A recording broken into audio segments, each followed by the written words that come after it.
Hello everyone. तो कैसे हैं आप सब लोग? चलिए, अच्छा है, बहुत अच्छी बात है, बहुत खुशी की बात है। आज मैं आप सब लोगों को बायनोमियल थ्योरम पढ़ाने जा रहा हूं।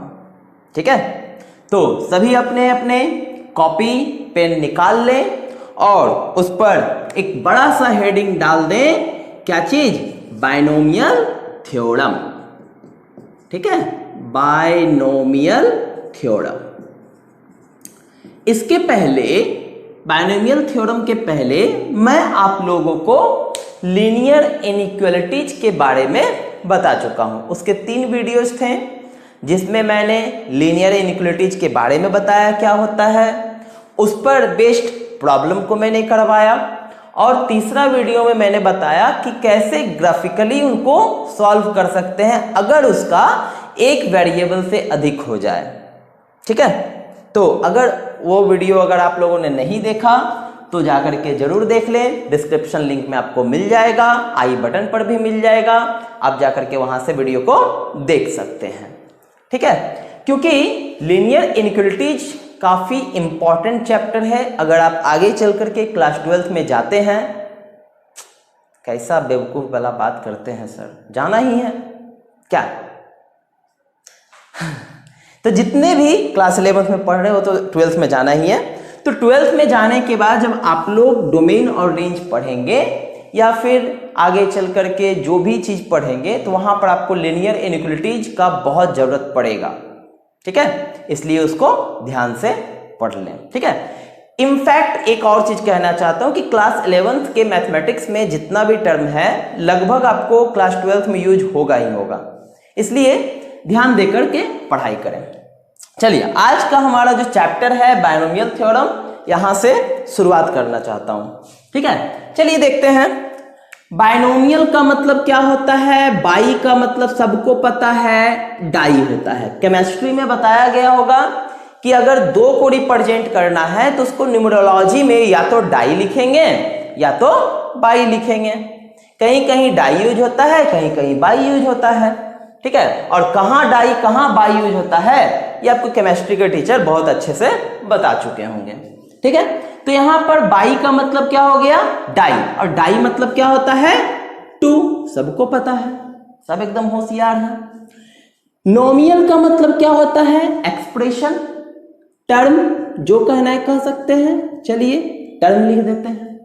ठीक है, यानी कि वैसे थ्योरम जिसमें 2 टर्म का यूज हो बायनोमियल थ्योरम हो जाएगा। और बेसिकली बायनोमियल थ्योरम हम कहते हैं a + b⁴n को। ठीक है, यही चीज है हमारा बायनोमियल एक्सप्रेशन। क्या होता है? nc0 a⁴n + nc1 a⁴n-1b nc2 a⁴n-2b² +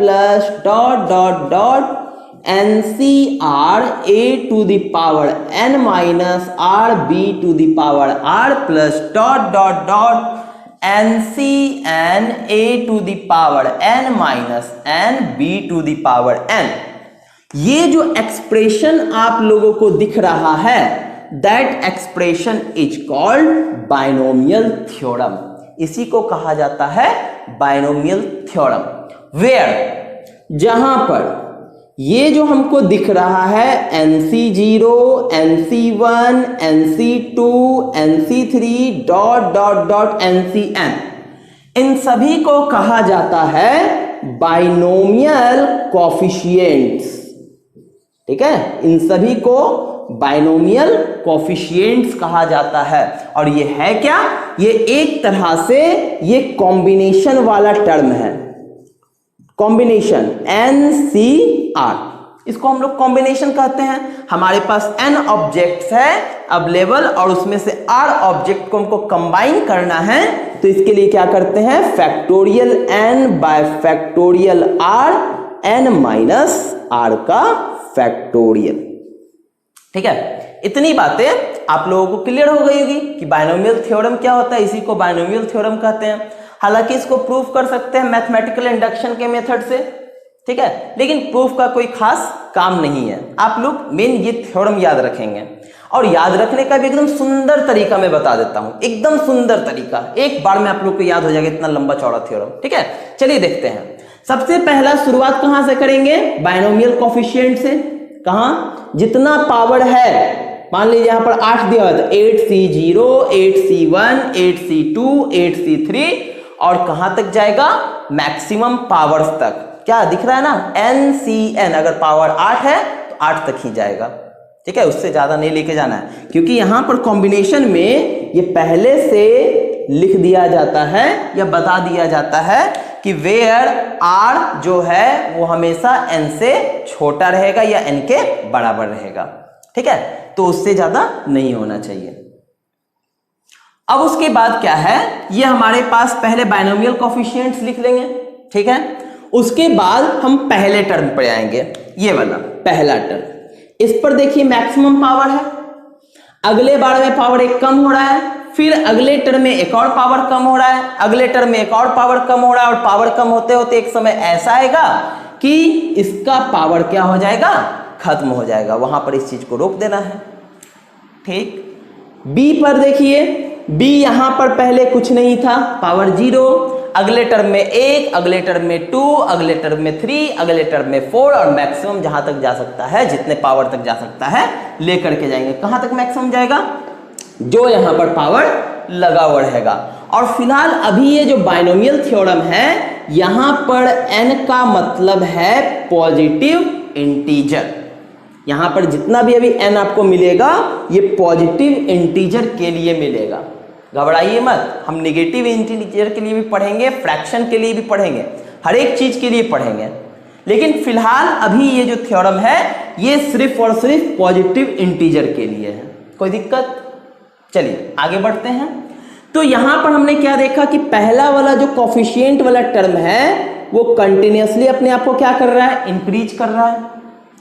बगल वाला क्या कर रहा है? अपने आप को डिक्रीज करने का काम कर रहा है। फिर उसके बगल वाला क्या कर रहा है? अपने आप को इंक्रीज करने का काम कर रहा है। IDI, increase, decrease, increase. Coefficient उतारेंगे, इंक्रीज करते जाएंगे, उसके बाद पहला टर्म उतारेंगे, डिक्रीज करते जाएंगे, उसके बाद अगला टर्म उतारेंगे, इंक्रीज करते चले जाएंगे। जैसे कि एक एग्जांपल दिखाते हैं। अगर मान लिया जाए a प्लस बी का क्यूब लिखना है, सभी को इसका फॉर्मूला पता होगा, बट इस तरीके से देखिए। सबसे पहले क्या करेंगे? कोफिशिएंट लिखेंगे। कहां शुरुआत होगा? 3C0, 3C1, 3C2, 3C3 लिख दिया गया। फिर उसके बाद पहला टर्म है a पर मैक्सिमम पावर, फिर पावर एक कम करते चले जाएंगे और यहां पर पावर हो जाएगा 0। फिर उसके बाद b वाला, यहां पर तो कोई पावर नहीं रहेगा, यहां पर 1 हो जाएगा, यहां 2 हो जाएगा और यहां पावर हो जाएगा 3। अब बस हो गया, कहानी खत्म। हमारा बायनोमियल थ्योरम के अकॉर्डिंग ये एक्सपेंशन हो गया, इसको एक्सपेंशन कहते हैं। अब वैल्यू लिखना शुरू करेंगे। NC0 याद रखिएगा, इसका वैल्यू होता है 1। फिर उसके बाद अगर हम बात करते हैं NC1, इसका वैल्यू होता है n। ठीक है, ये सब ध्यान रखना है ताकि एक्सपेंशन को लिखने में कठिनाई ना हो। ये सब कॉम्बिनेशन में पढ़ना है आप लोगों को। ठीक है, अगर मान लीजिए कि कोई परम्यूटेशन एंड कॉम्बिनेशन नहीं पढ़े तो मैं उसकी भी वीडियो लेकर के आऊंगा। फिलहाल के लिए आप लोग याद रखेंगे NC0 NC1 का वैल्यू n होता है, और बहुत कठिन काम नहीं है, बहुत ही आसान काम है। देखिए कैसे, इसमें पुट कर लेंगे, r की जगह 0 रख लेंगे, कितना हो जाएगा देखिए तो, फैक्टोरियल n, r की जगह 0 और n माइनस 0 का फैक्टोरियल। बताइए ये और ये तो सेम है, कट जाएगा, 0 फैक्टोरियल का वैल्यू 1। फैक्टोरियल तो निकालने आता होगा, जैसे कि अगर हमारे पास 5 फैक्टोरियल है तो फैक्टोरियल का मतलब होता है कि जितना भी नेचुरल नंबर है उससे लेस एंड उसके बराबर सभी का मल्टीप्लिकेशन को फैक्टोरियल कहते हैं। जितना आ जाए, कितना हो जाएगा, 5 × 20, 3 × 7 = 120, ये फैक्टोरियल का वैल्यू है। ठीक है, तो फैक्टोरियल को हम इस तरह से डिफाइन कर सकते हैं, n into n minus 1 n minus 2 n minus 3 dot dot dot 3 2 1, यही हो गया हमारा फैक्टोरियल। ठीक है, फैक्टोरियल कोई कठिन काम नहीं है, तो आराम से निकल सकते हैं। NC1 r की जगह 1 रखिए, factorial n factorial 1 n minus 1 factorial. ठीक है, चलिए अब बताइए कि n फैक्टोरियल को क्या लिख सकते हैं, उतना लिख सकते हैं। अगर हम उसमें से n को बाहर निकाल लें तो बाकी n माइनस 1 का फैक्टोरियल है, तो हम इसको ऐसा लिख सकते हैं n बाहर करके n माइनस 1 का फैक्टोरियल। कितना हो जाएगा हमारे पास, जरा देखिए, कट जाएगा, एक फैक्टोरियल का वैल्यू एक ही होगा, कितना बचा हमारे पास, n आया। ठीक है, सॉल्व भी कर सकते हैं, नहीं तो याद रख सकते हैं। उसी तरह से अगर NC2 मिले तो इसका value n into n minus 1 upon 2 आएगा, कैलकुलेट करके देख सकते हैं। NC3 हो तो n into n minus 1 n minus 2 bye factorial 3 हो जाएगा। NC4 हो n into n minus 1 n minus 2 n minus 3 upon factorial 4 हो जाएगा। सीक्वेंस तो समझ में आ रहा होगा, करना क्या है। ठीक है, n minus 1 n minus 2 n minus 3, जितना r का वैल्यू उतना ऊपर फैक्टर और उतना नीचे फैक्टोरियल। ठीक है, चलिए अब बताइए 3C0 का वैल्यू कितना हो जाएगा। NC0 1 होता है, n के जगह कुछ भी रखेंगे 1 ही आएगा, 1 इंटू ए क्यूब प्लस 1। NC1 का वैल्यू n के बराबर यानी कि 3a स्क्वायर b। NC2 का वैल्यू निकालेंगे 3 आ जाएगा, 3ab स्क्वायर। NCn, हाँ एक चीज और याद रखना है, NCn इसका वैल्यू भी निकल करके आएगा 1। पुट करके देख सकते हैं, तो हमारे पास 1 इंटू बी का क्यूब। तो अगर यहां से 1 हटा देते हैं, क्योंकि 1 से गुना करने के बाद तो वही मिलेगा। ठीक है, तो ये हमारे पास क्या निकल करके आया, a प्लस बी के होल क्यूब का फॉर्मूला निकल करके आया। क्या एकदम वही फॉर्मूला है जो आप लोगों ने पढ़ रखा है, बिल्कुल वही फॉर्मूला है, आप लोगों ने पढ़ा है, उसका भले रूप अलग होगा, a cube plus b cube plus 3ab into a plus b, आप लोगों ने ये पढ़ा होगा। मल्टीप्लाई कीजिए, 3a square B 3ab square. But जब हम लोगों ने ये चीज पढ़ा क्लास 10th में या क्लास 9th में, आप लोगों ने जहां भी पढ़ा, ठीक है, ये उस समय के लिए बिल्कुल सही था एक्सप्रेशन। लेकिन आज के डेट में आप लोग क्लास 11th में जब आप लोग पढ़ोगे तो एक्सप्रेशन को ध्यान रखना है, हमेशा इस स्टैंडर्ड में लिखेंगे।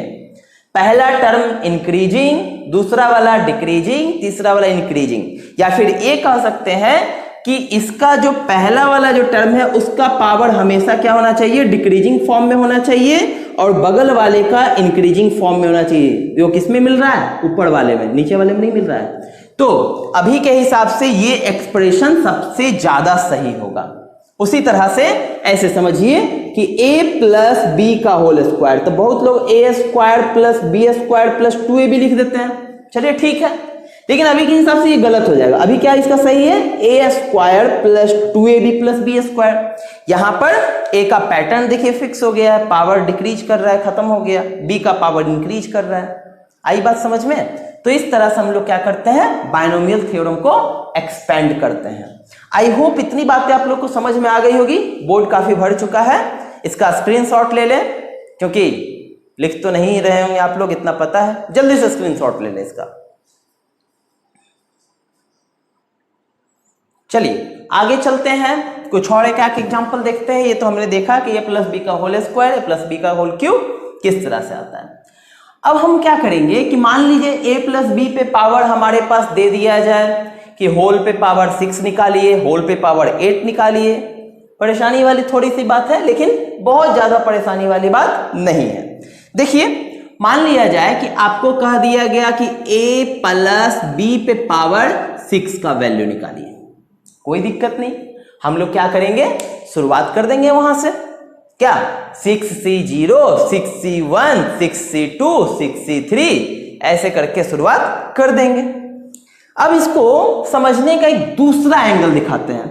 ठीक है, ये एंगल पास्कल्स ने बताया था। पास्कल नाम याद होगा, फिजिक्स में काफी योगदान है इनका, प्रेशर के टर्म में, अब मैथमेटिक्स में भी है। बहुत सारे फिजिशियन ऐसे भी जो मैथमेटिक्स में भी बहुत कुछ दे चुके हैं। पास्कल्स उनमें से एक है, न्यूटन्स आप लोग सभी लोग जानते होंगे। चलिए, उनका नाम है पास्कल्स और इन्हीं के नाम पर ये बनाया हुआ है पास्कल ट्रायंगल। समझिए क्या चीज है। मान लिया जाए हम कोई बाइनोमियल लिए, उस पर पावर है 0, कितना वैल्यू आएगा? 1 आएगा, सभी को पता है। दूसरा, अगर a प्लस बी पे पावर 1 है, कितना टर्म आएगा? इसमें a प्लस बी आएगा, सभी को पता है। इसका वैल्यू कितना आएगा? a plus b. अगर हम a प्लस बी का स्क्वायर लेते हैं तो a square plus 2ab plus b square.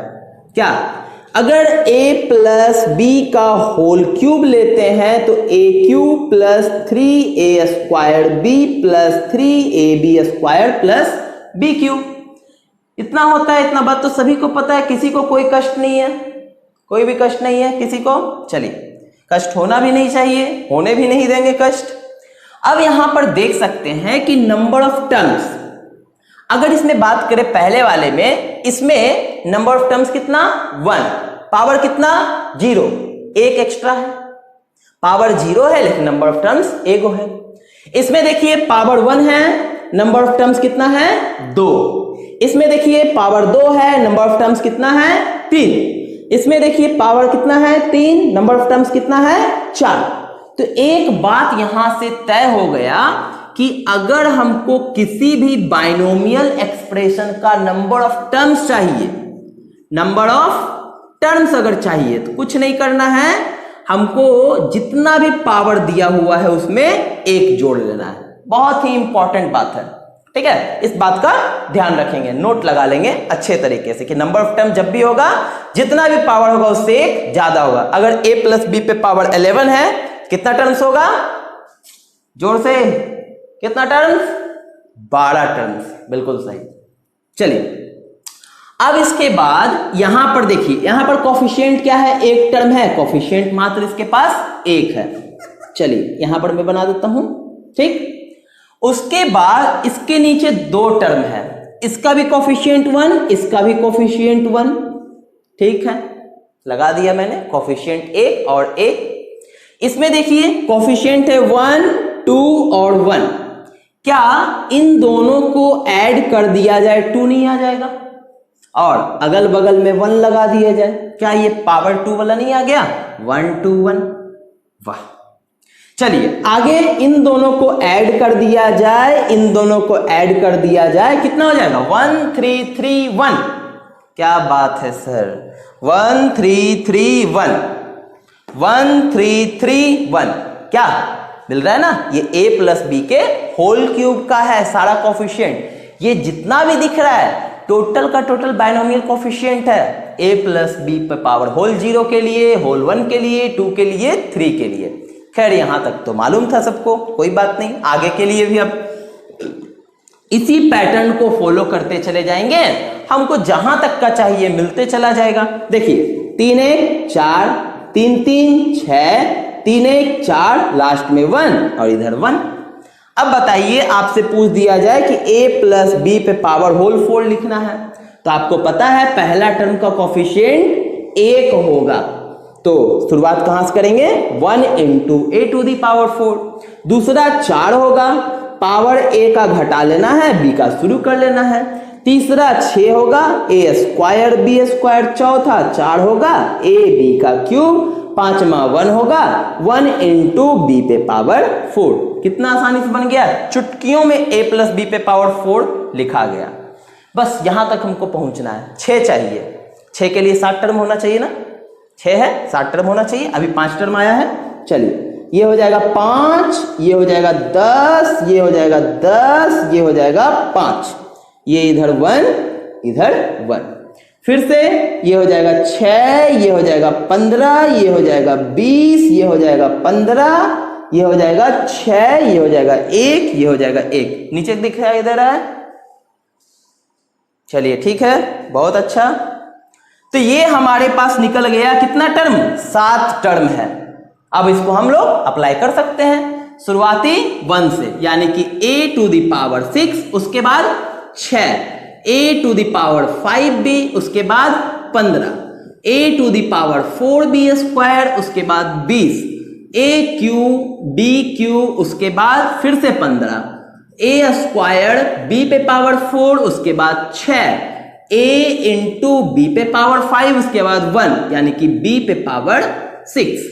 एक लाइन में आंसर हो गया। तो आप लोगों ने देखा कि पास्कल ट्रायंगल अगर हमें याद है तो क्या कर सकते हैं, हम एकदम क्विकली किसी का भी निकाल सकते हैं। नहीं भी याद है तो कौन सा हमारा घाटा हो जाएगा, तुरंत क्रिएट कर लेंगे। पास्कल ट्रायंगल बनाने में कितना टाइम लगेगा, क्विक तो काम हो जाएगा। ठीक है, चलिए ये बात आपको समझ में आ गई कि किस तरह से एक्सपेंड करना है। आप चाहे तो आप बायनोमियल कोफिशिएंट के थ्रू एक्सपेंड कर सकते हैं, NC0 NC1 इसी तरह से आएगा 6C0 6C1 6C2 6C3 6C4 6C5 and 6C6। आपको सभी को सॉल्व करना पड़ेगा, तो उसमें टाइम आपका खपत होगा, तो आप ये भी यूज कर सकते हैं, वो भी, दोनों से आंसर सेम आएगा, कोई डिफरेंस नहीं। टाइम आपको बचाना है, टाइम आप बचाना आपके हाथ में है, मैं सिर्फ गाइडलाइंस कर सकता हूं। ठीक है, चलिए ये बात आपको क्लियर हो गई। अब जरा इसमें एक और चीज गौर कीजिए कि पहला और लास्ट सेम है कोफिशिएंट, दूसरा और सेकेंड लास्ट सेम है, तीसरा और थर्ड लास्ट भी सेम है, ये बीच में बच गया हमारे पास। ठीक, उसी तरह से देखिए 1 1 5 5 10 10, इसमें बीच में कुछ नहीं बचा है। 1 1 4 4, बीच में 6 आ गया। 1 1 3 3, तो इसका मतलब है पहला लास्ट सेम होता है, दूसरा सेकेंड लास्ट सेम होता है, तीसरा थर्ड लास्ट सेम होता है, इसी तरह से ये चलते रहता है। ठीक है, तो इतना बात आप लोगों को क्लियर हो गई होगी। नोट करना चाहते हैं तो जल्दी से नोट कर लें या स्क्रीनशॉट इसका ले लें। चलिए, पास्कल ट्रायंगल तक की बातें आप लोगों को एकदम क्लियर समझ में आ गई होगी। ठीक है, आगे बढ़ते हैं, अब इसमें देखते हैं क्या होता है। जैसा कि अभी तक हमने देखा कि हमारे पास जो था a प्लस b to the power n equal to NC0, b to the power 0 NC1, a to the power n-1 b1 NC2, a to the power n-2 b² dot dot NCR a to the power n-r b to the power r NCN b to the power n। ये था हमारे पास। यहां पर ये जो आप लोग देख रहे हैं इसको हम लोग कहते हैं जनरल टर्म। क्या कहते हैं, इसको कहते हैं जनरल टर्म। जनरल टर्म किसका, ऑफ बाइनोमियल एक्सपेंशन। ठीक है, BE बाइनोमियल एक्सपेंशन, मतलब नहीं समझ लीजिएगा बैचलर ऑफ इंजीनियरिंग, यहां बीटेक करवा रहे हैं। ठीक है, हमारे पास BE का मतलब है बाइनोमियल एक्सपेंशन, इसको हम लोग जनरल टर्म कहते हैं। जनरल का मतलब क्या होता है कि वैसा टर्म जो सभी के लिए एप्लीकेबल हो। अब बताइए कि हमारे पास जनरल टर्म निकल करके जो आया है NCR a to the power n-r b to the power r, ये निकल करके आया। ठीक है, r का वैल्यू 0 रखेंगे इसके जैसा दिखेगा, 1 रखेंगे इसके जैसा दिखेगा, 2 रखेंगे इसके जैसा दिखेगा, 3 रखेंगे इसके जैसा दिखेगा, r की जगह n रखेंगे उसके जैसा दिखेगा। इसका मतलब है कि अगर हम r का वैल्यू 0 से लेकर के n तक रखें और सारा टर्म को एक साथ जोड़ दें तो यही चीज नहीं मिल जाएगा, a प्लस b to the power n, क्या मिल जाएगा ना। ठीक है, तो हम इस पूरे बाइनोमियल एक्सपेंशन को हम इस तरीके से भी लिख सकते हैं। बहुत होशियार हो गए आप लोग। चलिए, तो इसीलिए इसको कहा जाता है जनरल टर्म, क्योंकि इसके मदद से हम किसी को भी लिख सकते हैं, कोई भी टर्म लिख सकते हैं। ठीक है, और इस जनरल टर्म को रिप्रेजेंट किया जाता है TR+1 से। TR+1 से, TR+1 means a to the power n-r b to the power r। एकदम पोटली बांध लें, जैसे सुदामा ने बांधा था कृष्ण को चावल खिलाने के लिए, उसी तरह से पोटली बांध करके रख लें। अब आप लोगों के दिमाग में करंट लगेगा। क्या आपने बोला जनरल टर्म, यहां पर आपने TR+1 डाल दिया, यहां r डाल दिया, ये तो हमारे साथ नाइंसाफी हो गया। चलिए समझते हैं यहां पर हमने tr+1 क्यों लिखा। अभी अभी मैंने बताया था कि आपके पास जो भी टर्म होगा वो पावर से एक ज्यादा होगा, क्या अभी जस्ट मैंने बताया था। जरा देखते हैं गौर करके, ये जो हमारा टर्म है क्या ये सबसे पहला टर्म नहीं है t1, ये हमारा दूसरा टर्म है, ये हमारा तीसरा टर्म है और ये हमारा आठवां टर्म है। तो आठवां टर्म बोल रहे हैं सर तो r+1 क्यों लिख रहे हैं। अरे देखो क्या है हमारे पास, r का वैल्यू 1 यहां पर अगर ले रहे हैं तो यहां उससे एक कम है। आ रही है बात समझ में? हाँ अब आ रही है, अब दिमाग का बत्ती खुल गया। यहां 2 है तो यहां 1 है, यहां 3 है तो यहां 2 है, या फिर ऐसे समझ लीजिए यहां 2 है तो यहां 3 है, यहां 1 है तो यहां 2 है, यहां 0 है तो यहां 1 है, तो यहां r है तो यहां पर कितना हो जाएगा, tr+1 नहीं होगा। इसीलिए जनरल टर्म को इंडिकेट किया जाता है tr+1 से। अब दिमाग का बत्ती एकदम झक झक खुल गया होगा। वाह सर वह अपने आप को कहिए, आप लोगों ने समझा, ये बहुत बड़ी बात होती है। चलिए आ गई आपको बात समझ में कि ये हमारा जनरल टर्म हो गया। अब हमको कोई भी एक्सपेंशन उठा करके दे और पूछ दे एकदम कि पांचवा टर्म बताइए, तो ये वाला फॉर्मूला लगा करके उठा करके मुंह पर फेंक मारेंगे, ये लीजिए पांचवा टर्म। वाह बहुत ताकत आ गई आप लोगों में। चलिए जैसे कि एक क्वेश्चन में दिखाता हूं कि मान लिया जाए कि हमारे पास एक एक्सपेंशन है x+1 अपॉन x⁻⁷। ठीक, हम इससे निकालना चाहते हैं फाइंड द फिफ्थ टर्म, पांचवा टर्म बताइए। जी सर बहुत जल्दी बता देते हैं, कोई बात नहीं, हमको पांचवा टर्म चाहिए। पांचवा टर्म का मतलब हमारे पास r+1 बराबर 5 होना, r+1 = 5। ठीक है, जैसे कि मान लीजिए तीसरा टर्म अगर पूछा तो तीसरा टर्म का मतलब हमको यहां जाना होगा ना, जाना होगा, यही तो तीसरा टर्म है। तो यहां से r का वैल्यू क्या मिलेगा, एक कम, 4 हो जाएगा ना r का वैल्यू। देखिए r का वैल्यू एक कम है, आई बात समझ में। जो भी टर्म निकालने के लिए बोले इस r+1 का वैल्यू उठा करके वहां पर रख देना है, जिससे r का वैल्यू मिल जाएगा। चलिए अब नाउ अब हम लोग चलते हैं t5 यानी कि 4+1, इस पे बैठाएंगे r का वैल्यू t5, हमको पांचवा टर्म चाहिए t5। तो यहां हो जाएगा 4+1, 5 ही तो होता है, यहां कितना हो जाएगा। देखिए n का वैल्यू कितना है, n का वैल्यू क्वेश्चन में 7 है, तो 7c4, a की जगह है x⁻n-r और b की जगह है 1/x⁻r, पुट कर दिया गया। 7c4 का वैल्यू 7c4 निकाल सकते हैं तो निकाल लेंगे, और यहां पर हो जाएगा x का क्यूब, यहां हो जाएगा 1/x⁴। ठीक, 7c4 को अगर हम ब्रेक कर लें तो फैक्टोरियल 7, फैक्टोरियल 4 और साथ में से 4 जाएगा तो फैक्टोरियल 3। सॉल्व करेंगे तो 7 फैक्टोरियल इंटू 6 5 4, यहां पर छोड़ देते हैं 4 फैक्टोरियल, 3 फैक्टोरियल 3 × 2 × 1, ये इससे कट जाएगा, 3 दूना 6, 7 × 5